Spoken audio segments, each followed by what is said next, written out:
Filters యొక్క back wash rinse ఏ విధంగా చేసుకోవాలనేది చూపెడుతున్నాను.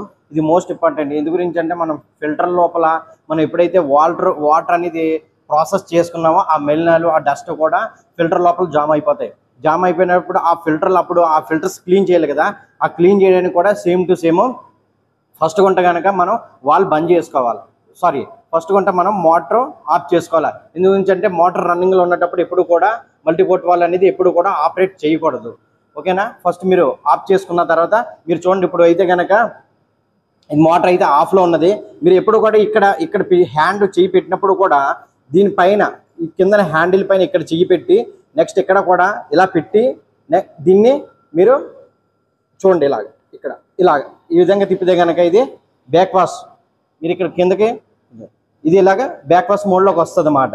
ఇలా బ్యాక్ వాష్ మోడ్లోకి వచ్చిన తర్వాత మీరు పంప్ ఆన్ చేసుకోవాలి. మనకి ఎప్పుడు కూడా ఫిల్టర్ సర్వీస్ మోడ్లోకి దీన్ని సర్వీస్ మోడ్ నార్మల్గా మనం సర్వీస్ మోడ్లో యూజ్ చేసుకుంటాం. అప్పుడు ఫిల్టర్ 1లో పెడతాం. అప్పుడు ఏమవుతుంది, వాటర్ అనేది వచ్చి ఇలా పైనుంచి పడిన వాటర్ అంతా కూడా ఫిల్టర్ అయినటువంటిది కింద నుంచి వచ్చి మనం సెకండ్ ఏదైతే ఫిల్టర్ ఇచ్చామో ఆ ఫిల్టర్కి వెళ్తుంది.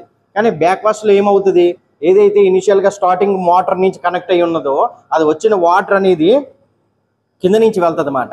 కింద నుంచి వెళ్ళి ఫిల్టర్కి కింద నుంచి పుష్ చేస్తుంది అన్నమాట. పుష్ చేసిన తర్వాత పైన ఉన్నటువంటి డస్ట్ ఏదైతే ఉన్నదో మరి పైన లేయర్ ఫామ్ అయిపోయి ఉంటుంది కదా. అందు గురించి ఎప్పుడు కూడా మనం డైలీగా ఈ 2 శాండ్ ఫిల్టర్, కార్బన్ ఫిల్టర్ కానీ ఎంజిఎఫ్ కానీ ఈ మూడాటిని కూడా ఎప్పుడు కూడా బ్యాక్ వాష్ రిన్స్ చేసుకోవాలి. ఇప్పుడు బ్యాక్ వాష్లో వాటర్ కింద నుంచి వెళ్ళింది కదా, ఈ కింద నుంచి వెళ్ళినటువంటి వాటర్ పైన ఉన్నటువంటి డస్ట్ని క్లియర్ చేసి పైనుంచి వచ్చి ఇలా పైనుంచి అవుట్ అయ్యి ఇలాగా మీరు చూసినట్లయితే కానీ ఇదిగోండి డ్రైన్. ఈ డ్రైన్ నుంచి ఇలాగా బయటికి వెళ్తుంది. ఇది ఇలాగా 15 మినిట్స్ చేయాలా, 15 to 20 మినిట్స్ చేయాలా. మనం ఇప్పుడు బ్యాక్ వాష్లో పెట్టాం. బ్యాక్ వాష్లో ఇప్పుడు మొత్తం క్లీనింగ్ అవుతుంది కదా. ప్రాసెస్ మొత్తం ఈ పైన ఉన్నటువంటిది మొత్తం అంతా కూడా కలెక్ట్ చేసుకుని డర్టీ వాటర్ అంతా కూడా కింద డ్రైన్కి వచ్చేస్తుంది. నెక్స్ట్ మళ్ళీ మీరు పంప్ ఆఫ్ చేసుకోండి. ఇప్పుడు కూడా రన్నింగ్లో చేయకూడదు. సేమ్ టు సేమ్ మళ్ళీ మనం వాల్ అనేది మళ్ళీ పైన ఇక్కడ ఒక హ్యాండ్ పెట్టుకోవాలా. ఎలా పడితే అలాగ తిప్పితే కనుక వాల్ అనేది డ్యామేజ్ అవుతుంది. అందు గురించి మీరు ఎప్పుడు కూడా హ్యాండ్ సేమ్ టు సేమ్ పెట్టి నెక్స్ట్ వచ్చేసి రిన్స్. ఓకేనా. ఈ రిన్స్ మీరు థర్డ్ వన్ చూసినట్లయితే కనుక ఇది రిన్స్ మాట. ఈ రిన్స్లో పెట్టినట్టయితే కనుక మనం సేమ్ మళ్ళీ మోటార్ ఆన్ చేసాం కదా, ఆన్ చేసిన తర్వాత వాటర్ అనేది మళ్ళీ ఇన్ అవుతుంది. ఇన్ అయినటువంటి వాటర్ మళ్ళీ పైనుంచి వెళ్ళి మళ్ళీ మనం ఇందాక బ్యాక్ వాష్లో వాటర్ కింద నుంచి వెళ్ళి పైకి క్లీన్ అయింది కదా.